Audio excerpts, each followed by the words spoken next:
Three, two, one. Today, I address the leaders of nations and the builders of nations. But indirectly, I speak also to those you represent, to those who have sent you here, to those who have entrusted their future to your hands. I greatly desire that my words shall strike an echo also in those hearts.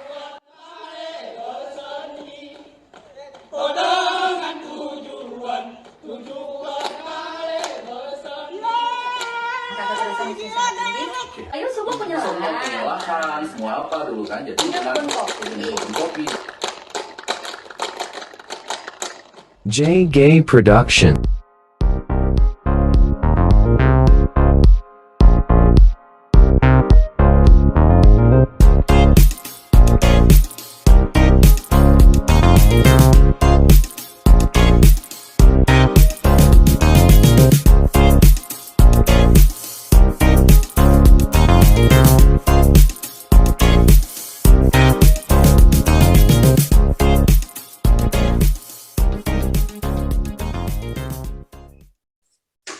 Assalamualaikum warahmatullahi wabarakatuh. Waalaikumsalam warahmatullahi. Kembali dengan saya Wilmandur di channel Mobil. Masih soal tambang, kali ini kita akan mewawancarai Mas Ari dari PWYP, Publish What You Pay ya. Betul. Boleh diperkenalkan dulu dirinya Mas, kalian dijelaskan sedikit ke penonton kita apa itu PWYP. Baik, terima kasih Bang Win dan selamat pagi karena hari ini masih pagi ya dan mau pagi, siang, sore sama saja lah, tapi semangat paginya. Saya Arianto atau dipanggil Ari, saya adalah Koordinator Nasional Publish What You Pay Indonesia. Jadi Publish What You Pay Indonesia ini adalah koalisi masyarakat sipil atau koalisi NGO yang concern punya fokus khusus untuk perbaikan tata kelola sektor industri ekstraktif, khususnya minyak dan gas bumi, dan pertambangan ya, mineral dan batu bara, serta sumber daya alam lainnya.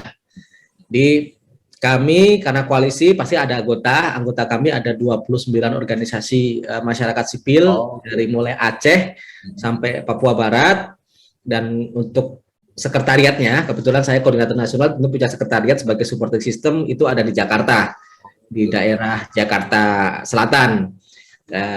Dan kami punya 5 isu prioritas yang menjadi mandatnya: perbaikan tata kelola di sektor migas yang pertama, yang kedua sektor mineral dan batu bara, yang ketiga energi transisi dan pembangunan berkelanjutan, yang keempat itu adalah kemandirian karena kami ingin juga organisasi kita mandiri dari sisi ekonomi, dari sisi kapasitas, dan yang terakhir kita punya mandat juga terkait dengan tata kelola sekretariat dan tata kelola koalisi, karena ya kita selalu bilang ayo perbaiki tata kelolanya pemerintah, kita sendiri juga harus memperbaiki tata kelolanya. Jadi itu Bang kira-kira ya, apa namanya apa itu Publish What You Pay Indonesia. Jadi berarti Publish What You Pay ini bukan hanya terdiri dari satu LSM gitu ya, kan ya, ada beberapa gitu ya. Ada 29 organisasinya kami. 29 ya. Ya, di Aceh salah satunya. Di Aceh itu kami punya 2 organisasi yang bagi anggota itu Gerak Aceh dan Mata. Gerak Aceh dan Mata. Oh, ya. Tapi dalam advokasinya kami sangat terbuka untuk berkolaborasi dengan siapapun untuk ayo kita bareng-bareng buat advokasi, dan kami sangat cukup. Oke.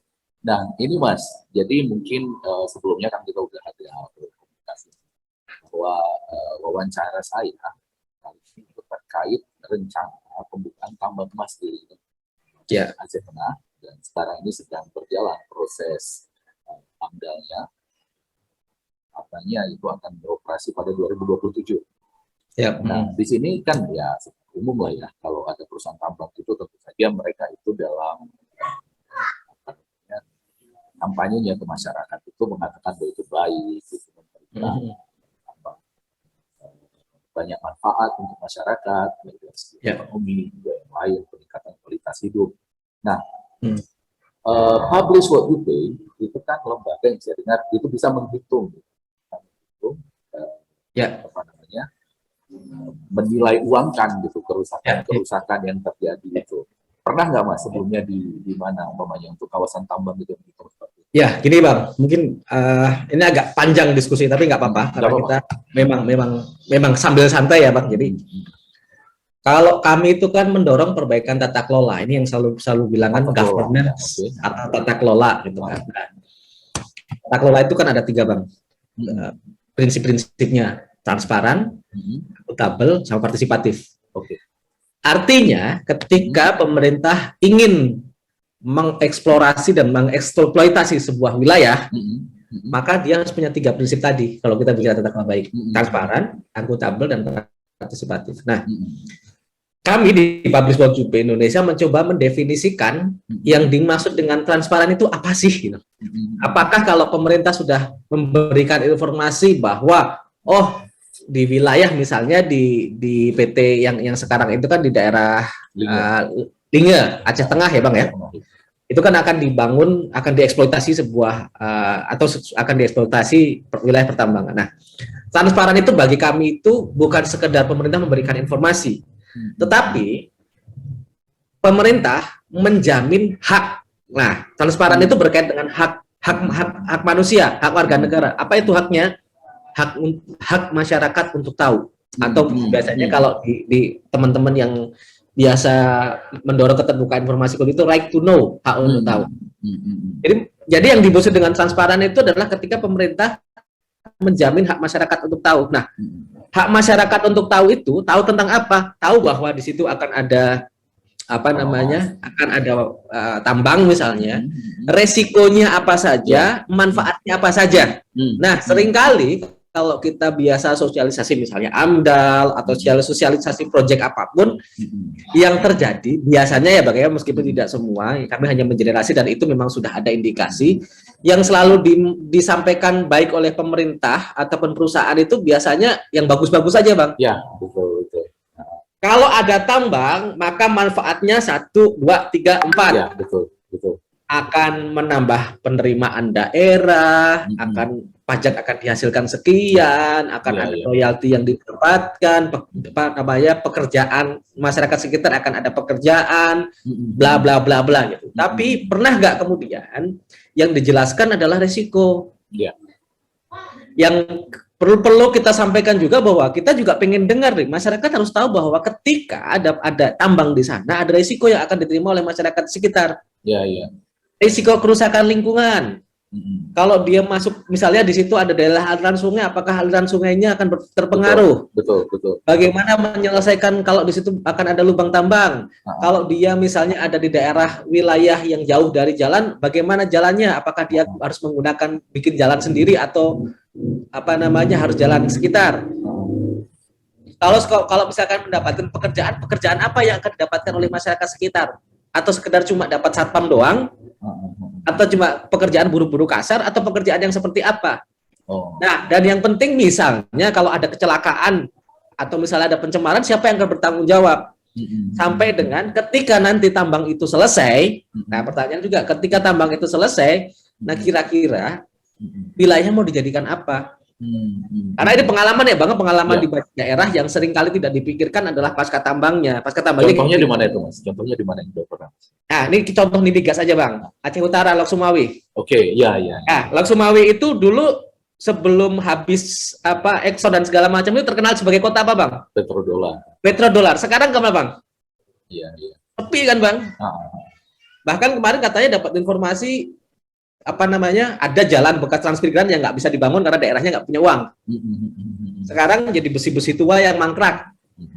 Artinya tidak dipikirkan kalau tambangnya itu selesai gimana. Contoh lagi misalnya di Timika. Timika itu kan dia Papua terbesar lah ya untuk proyek emas segala macam. Nah, pernah sekali karena ada aturan bahwa Indonesia kan tidak memperbolehkan emas dalam bentuk atau boksit ya. Tembaga dalam bentuk yang mentah gitu. Untuk diekspor. Nah, tiba-tiba pemerintah bilang nggak boleh ekspor mentah. Nah, waktu itu Freeport nggak siap. 6 bulan kan nggak boleh ada kegiatan. Nah, 6 bulan nggak ada kegiatan, Timika itu seperti kota mati.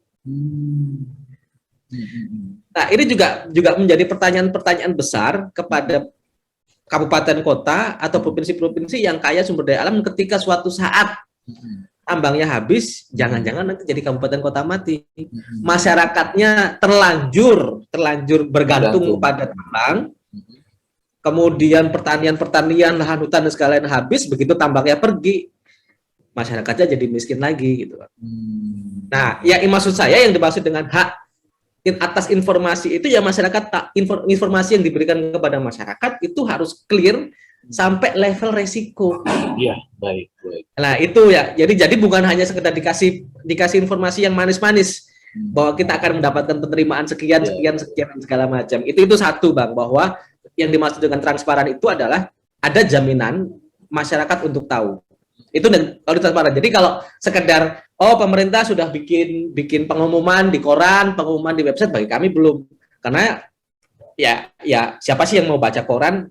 Siapa sih yang punya internet? Apalagi di kawasan tambang itu biasanya kan di daerah-daerah yang pedalaman yang susah sinyal misalnya. Iya kan? Nah, seperti itu yang artinya dia publikasi pun itu belum transparan, karena transparan itu berkaitan dengan hak untuk tahu.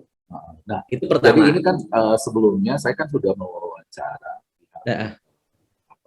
perusahaan dan juga dengan Jatam. Jadi ada beberapa hal yang saya lihat itu kontradiktif antara yang diceritakan oleh pihak perusahaan dan juga tambang. Dan kemudian juga saya lihat itu beberapa informasi memang nggak sampai gitu. Misalnya kalau ternyata selain mereka pakai cyanida tapi ternyata saya wawancarai seorang dokter ahli tambang juga ada arsenik di situ ternyata di tambang itu, dan itu jauh ini belum ada disosialisasikan.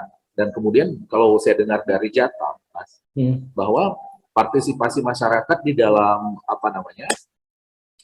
di dalam penentuan AMDAL ini katanya itu hampir nggak ada, mereka itu cuma makanya tangan itu gitu kan. Itu sepengalaman Mas apa memang seperti itu? Ya, makanya kan tadi kalau kita menggunakan konsep tata kelola itu kan 3 itu, Bang. Transparan, 1 informasi, dan ternyata dari temuan teman-teman di lapangan secara prinsip transparansi aja berarti belum, Bang. Itu baru level informasi. Baru level informasi juga belum transparan. Ya, itu kan. Yang kedua, kalau kita bicara partisipasi. Partisipasi itu jangan salah, Bang. Ini bukan soal sosialisasi, tapi itu dikaitkan dengan hak. Right to involve, bahasanya. Right to involve. Hak untuk berpartisipasi, untuk terlibat. Nah, bahasanya right to involve itu terlibat. Nah, right to involve atau hak untuk terlibat itu bukan sekedar datang duduk mendengarkan sosialisasi, mau setuju nggak setuju, itu masuk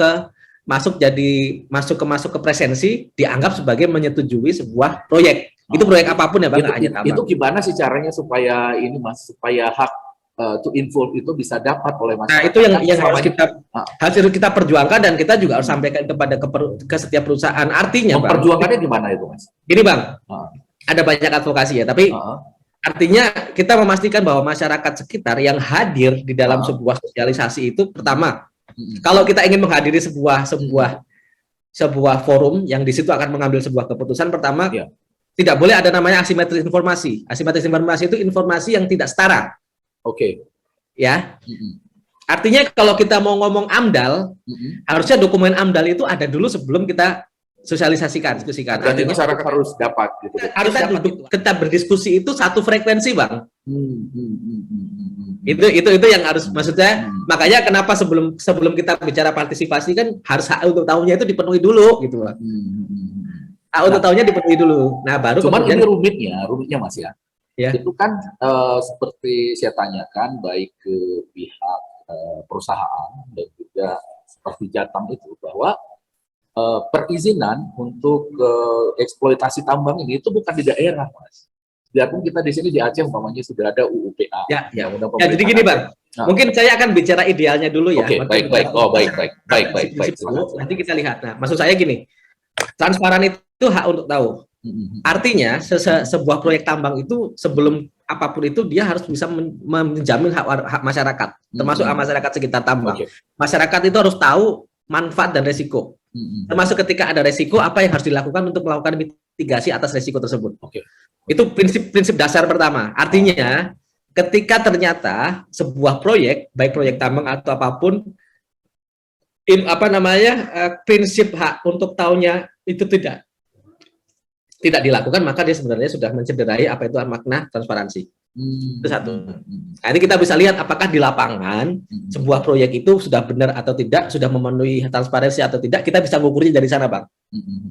Yang kedua, partisipasi kan. Nah, partisipasi ini berkaitan dengan right to info, hak untuk berpartisipasi atau terlibat. Nah, terlibat di sini bukan sekedar datang terus kemudian disosialisasikan tanda tangan presensi atau absen terus dianggap itu sebagai menyetujui. Tidak.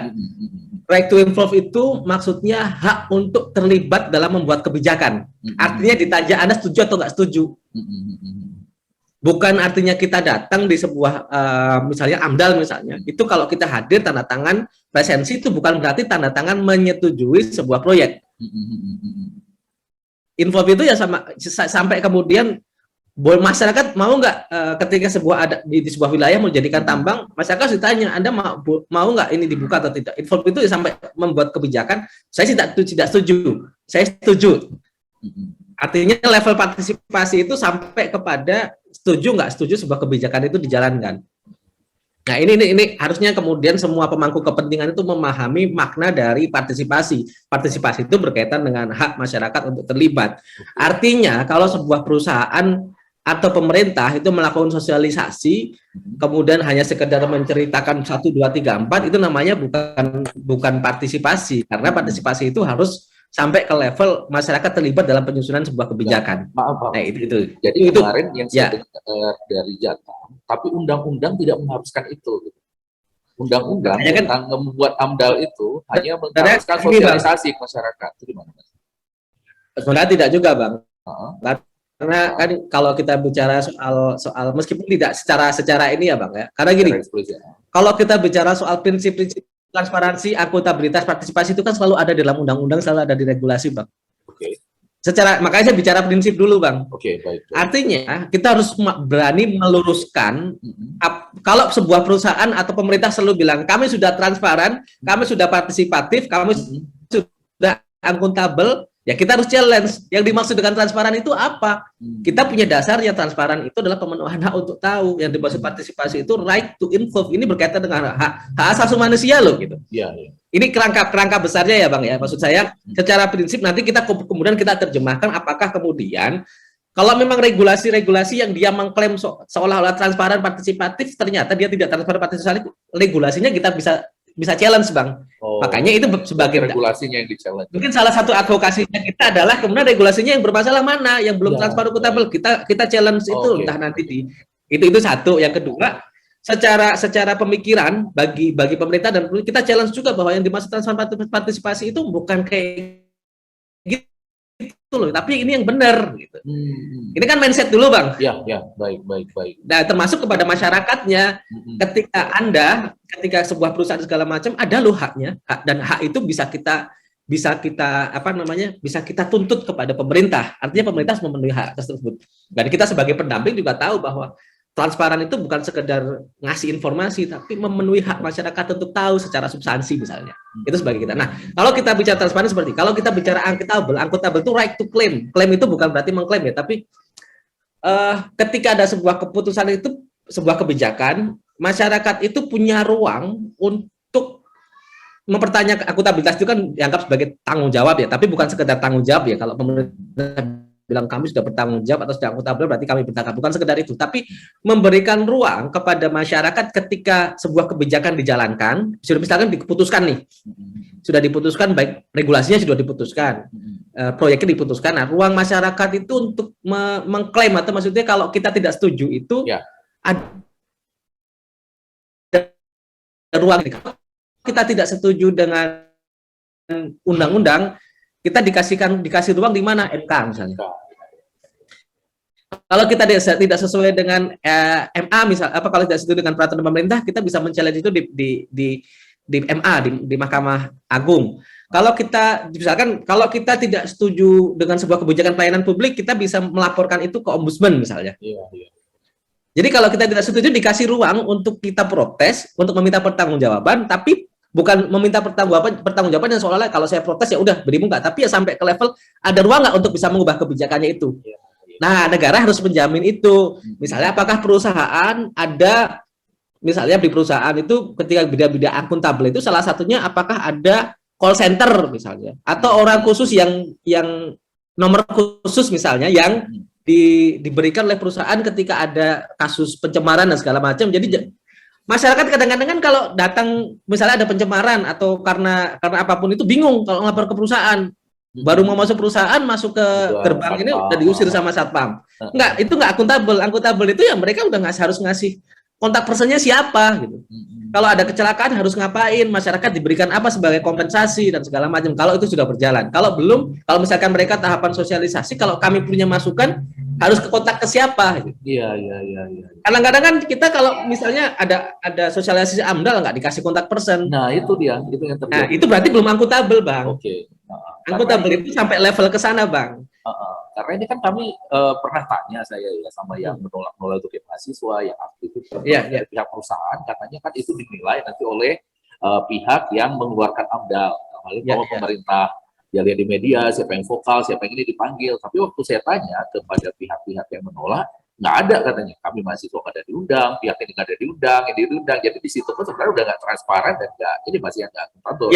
Ya artinya sebenarnya akuntabel itu sampai levelnya sampai masyarakat itu bisa dalam tanda kutip menggugat ya dalam tanda kutip ya, maksud makna klaim itu bisa menggugat kalau sebuah kebijakan itu memang tidak dirasa gitu kan. Jadi ya pemerintah harus ngasih ruang itu. Kalau regulasi, kalau ada undang-undang berarti kita bisa ke MK. Kalau ada PP, permen dan segala macam kita kasih ruang itu ke MA atau ke Pengadilan Tata Usaha Negara kalau ada SK.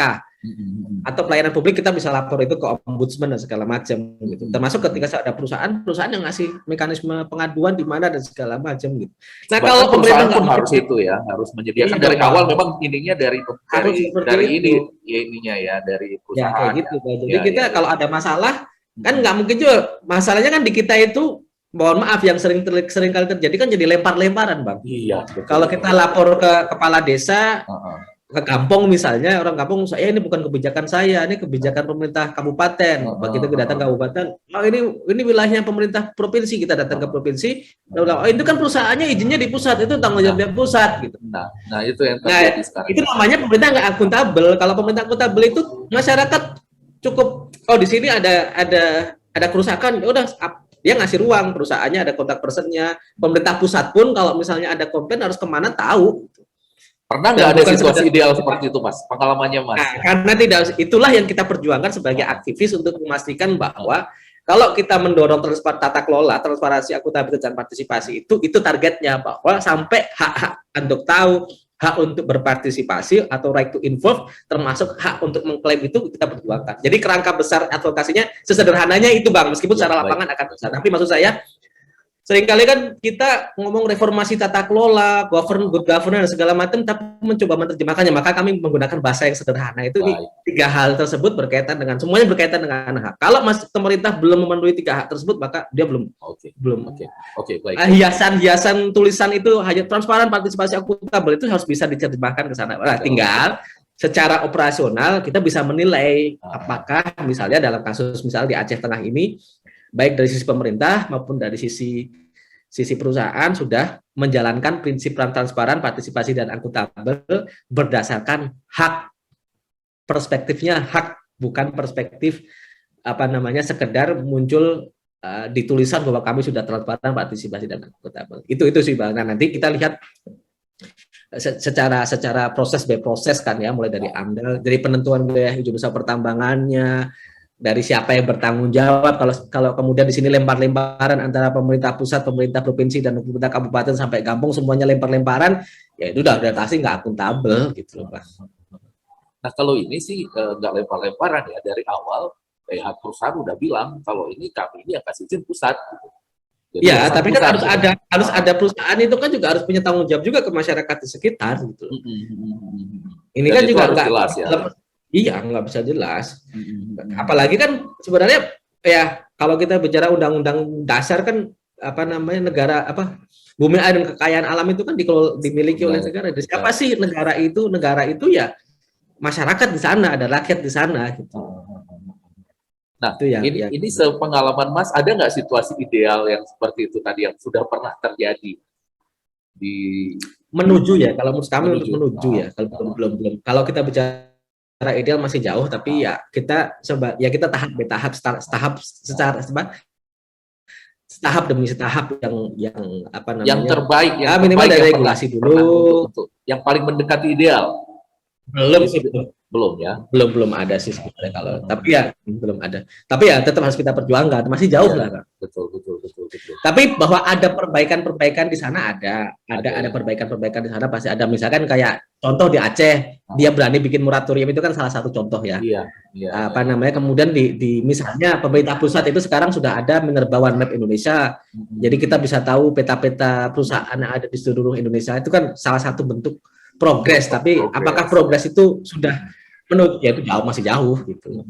Ya justru kita sebagai apa ya aktivis itu justru kemudian mendampingi masyarakat dan termasuk ya jangan tidak capek-capek untuk meluruskan pemerintah dan perusahaan terutama gitu loh. Misalnya ya kalau kita sebenarnya kalau banyak perusahaan kan mereka juga punya standar ya perusahaan-perusahaan. Jadi perusahaan-perusahaan yang besar ya yang mengklaim dirinya perusahaan besar itu kan bahkan standarnya kalau kita lihat perusahaan yang sangat besar ya Bang ya yang internasional itu standar mereka lebih tinggi dibandingkan standarnya peraturan perundang-undangan gitu ya.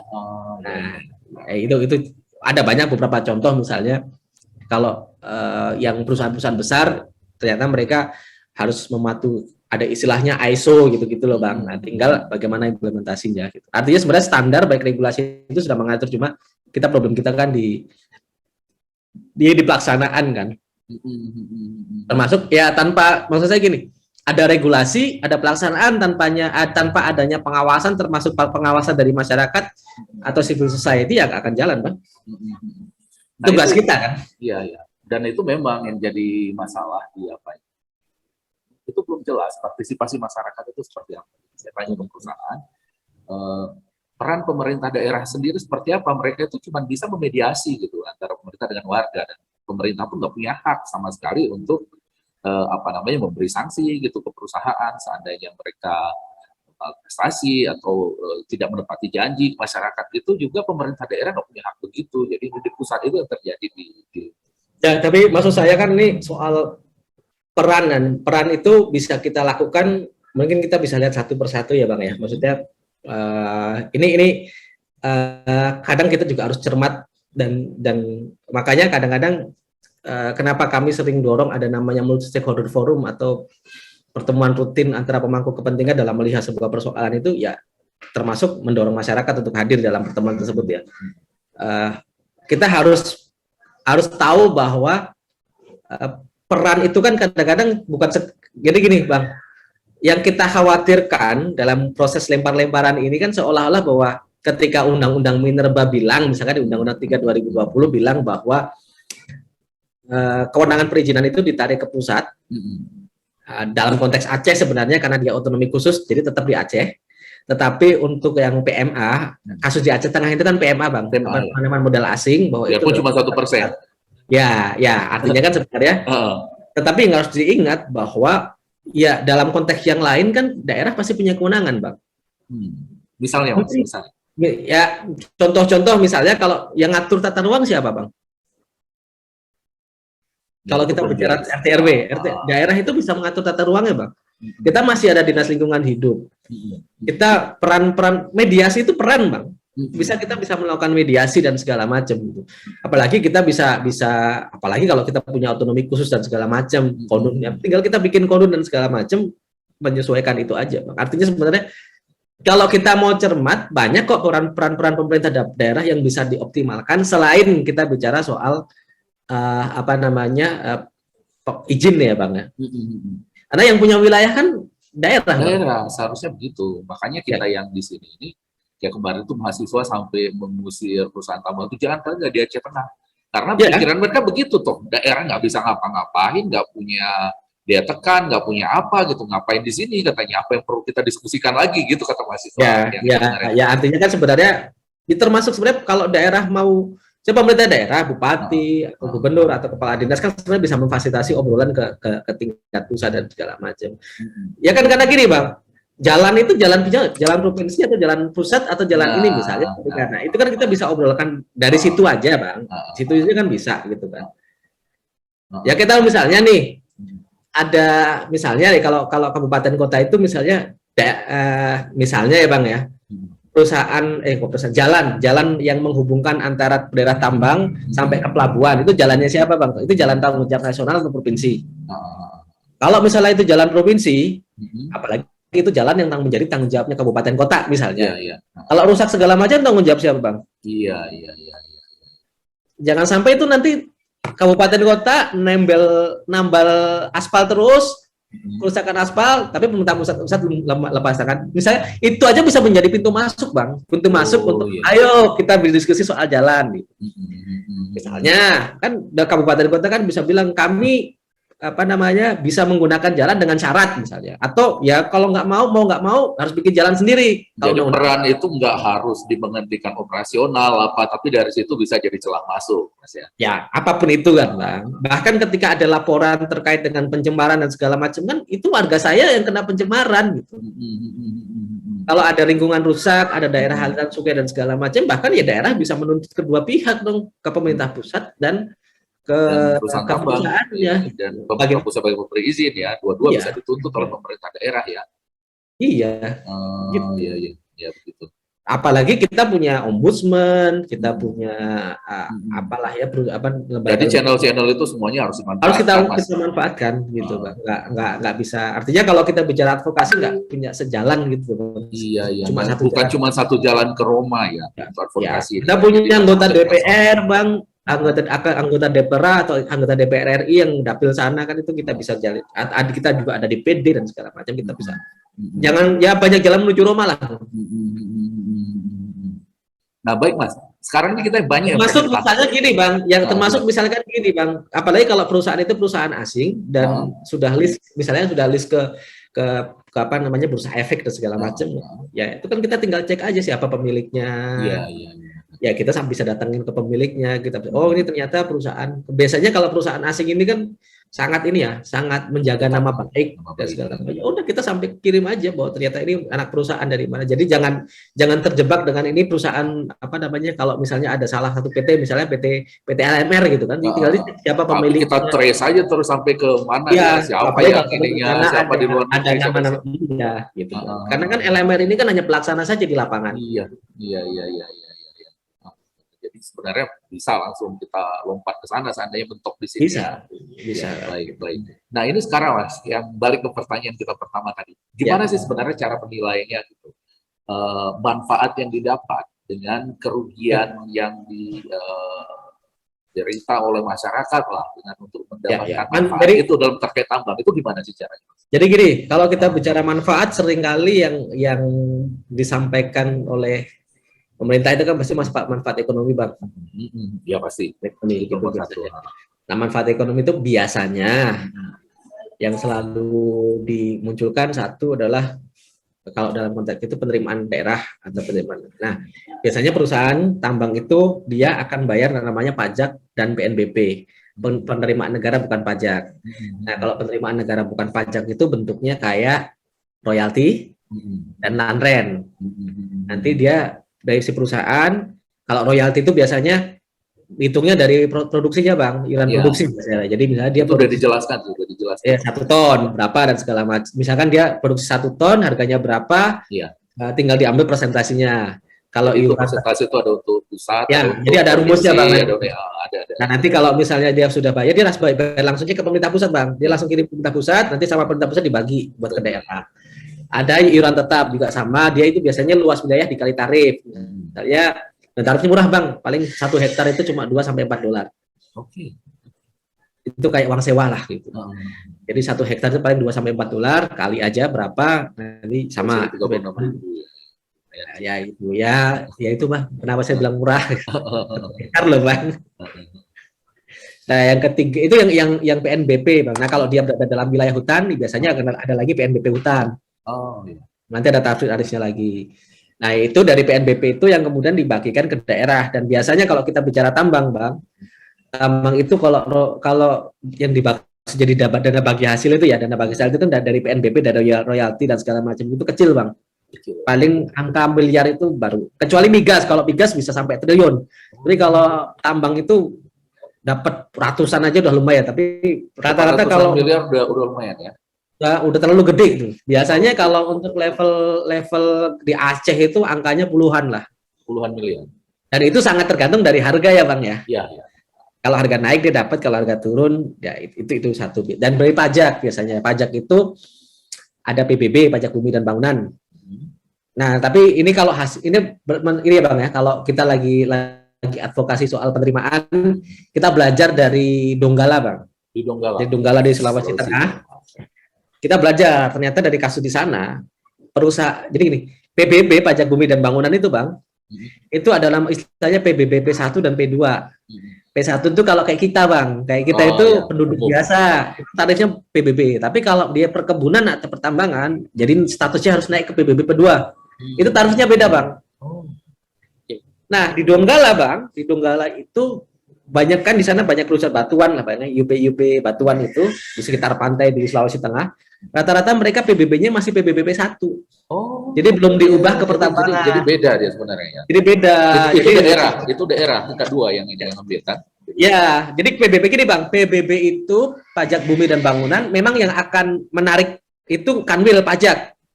Nanti dari pajak kantor pajak nih Bang, kantor pajak yang akan menarik PBB-nya, tapi 90% PBB itu untuk daerah.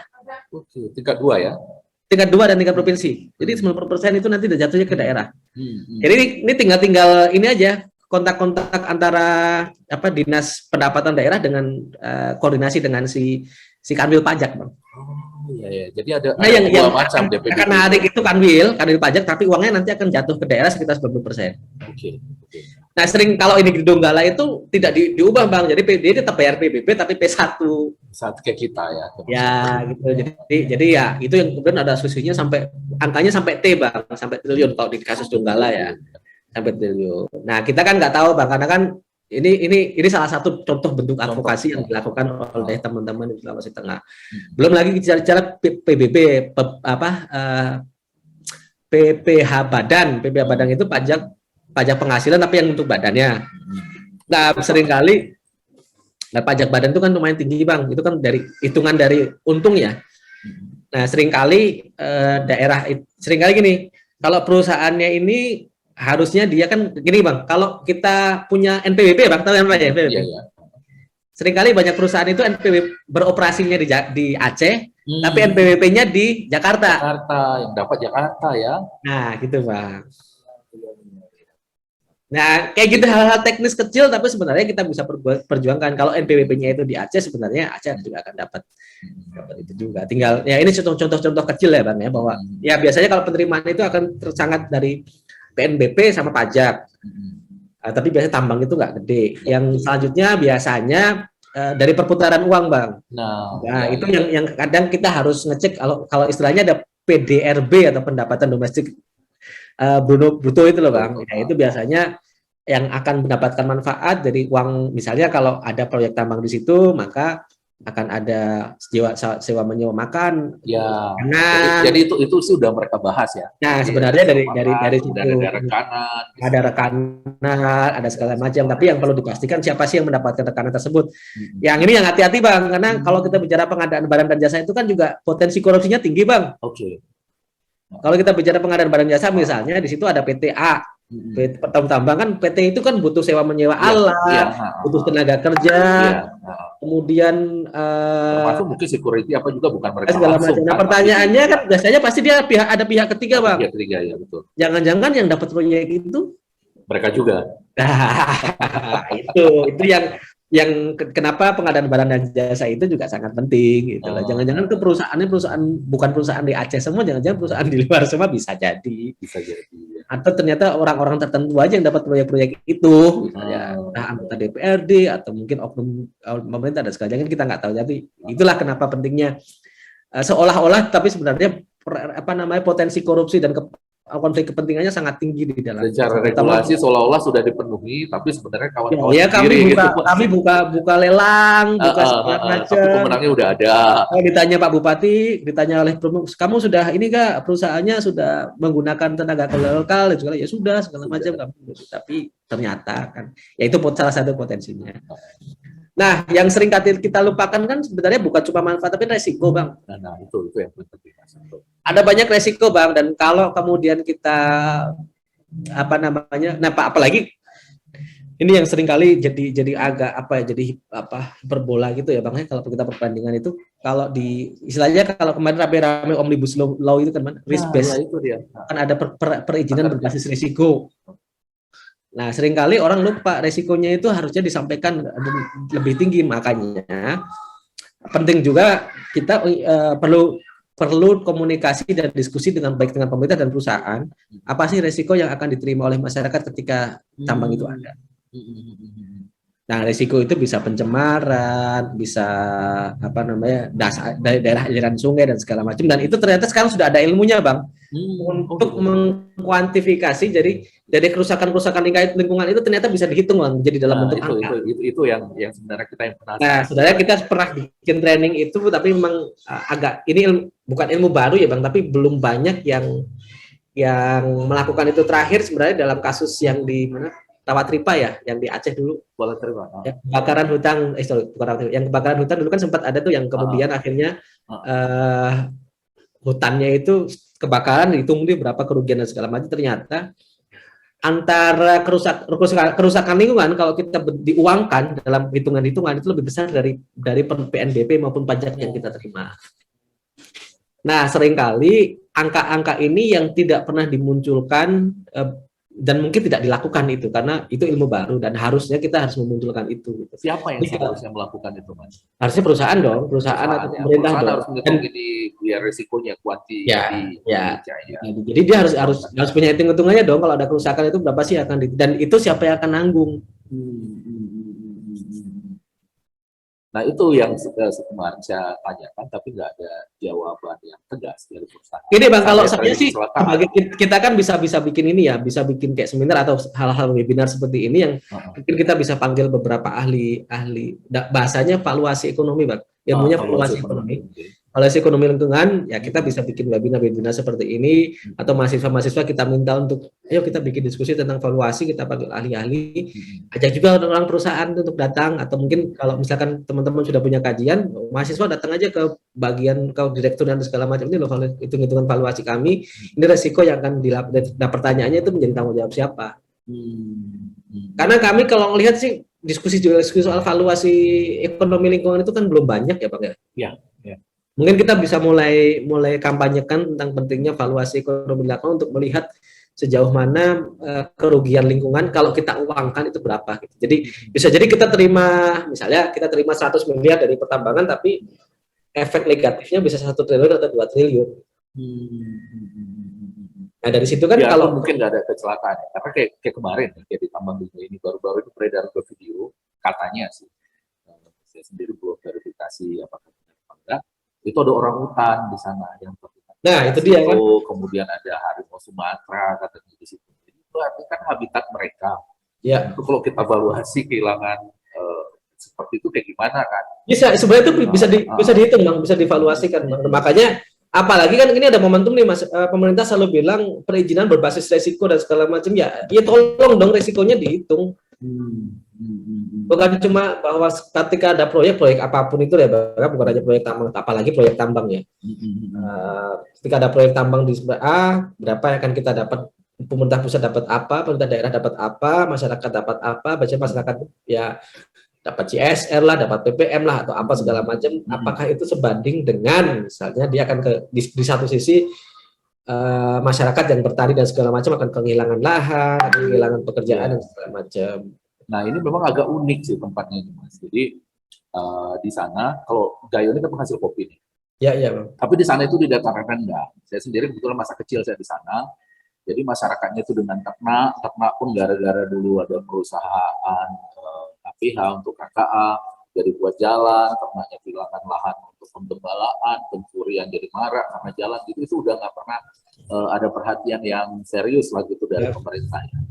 Dan begitu tambang ini masuk dengan cerita-cerita bahwa akan ada perbaikan ekonomi, ada perbaikan ini, itu banyak masyarakat yang tertarik di sana. Jadi kadang-kadang saya lihat memang komunikasi antara kita menolak di sini pun dengan masyarakat tempat itu masih belum jalan.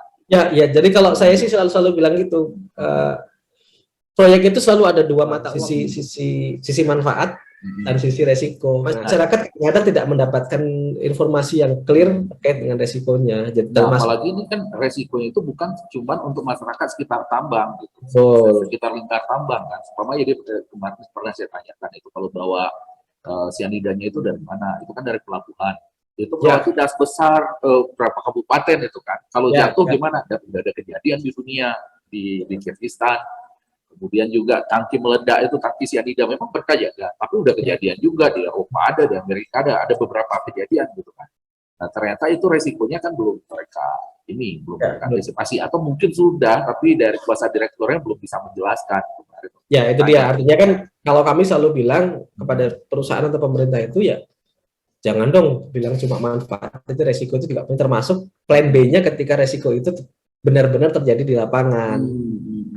Ini kan yang paling penting juga kalau tiba-tiba misalnya kapalnya rusak di tengah jalan bawa itu apa yang dilakukan itu harusnya ada kayak gitu.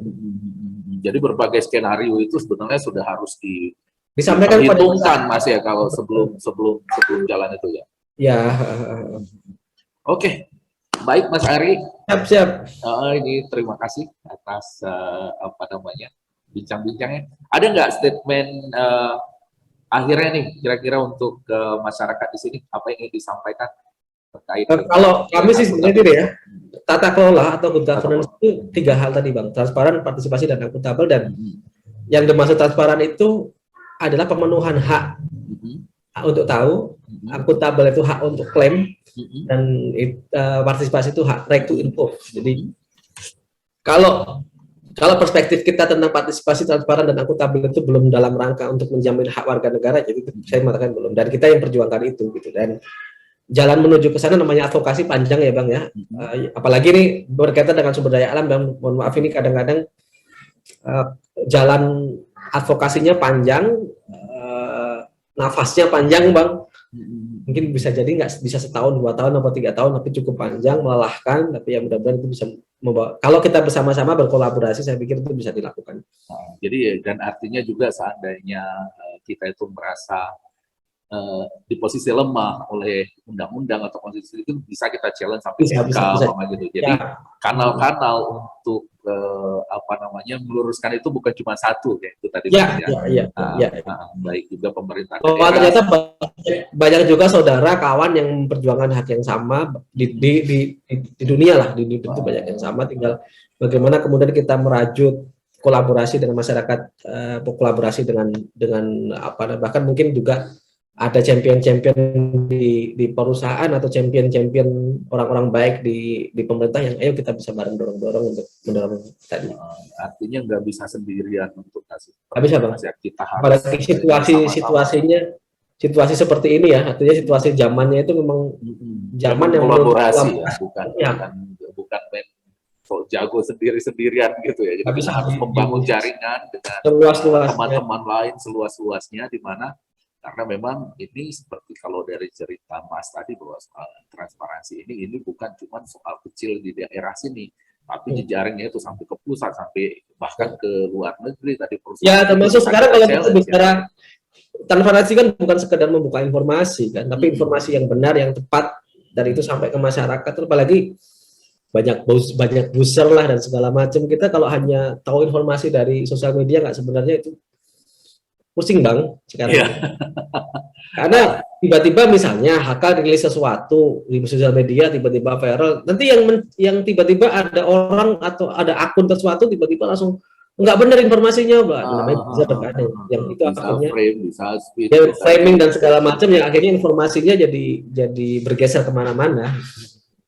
Oke, baik Mas Ari, terima kasih atas waktunya, dan mudah-mudahan ini bisa menjadi manfaat bagi teman-teman di sini, baik yang menolak dan juga masyarakat sendiri, mengerti apa resiko yang akan mereka dapatkan selain manfaat dari tambang ini. Dan mungkin nanti ke depannya kalau apa mungkin kita bisa kontak-kontakan juga masyarakat. Ya Bang, kami suka berkolaborasi sangat di mana seandainya kita ada sesuatu yang mentok di sini ya Mas Ari ya. Ya. Oke. Selamat ini Mas Ari, selamat beraktivitas kembali. Jadi teman-teman dari penonton Ngopi Bareng Nur Anggur, sekian dulu perbincangan kita hari ini dengan Mas Ari dari BWP. Sampai bertemu lagi di tayangan berikutnya, mungkin dengan tema berbeda. Sama, recok, mungkin. Assalamualaikum warahmatullahi wabarakatuh. Waalaikumsalam warahmatullahi wabarakatuh. Terima kasih, Bang. Ya.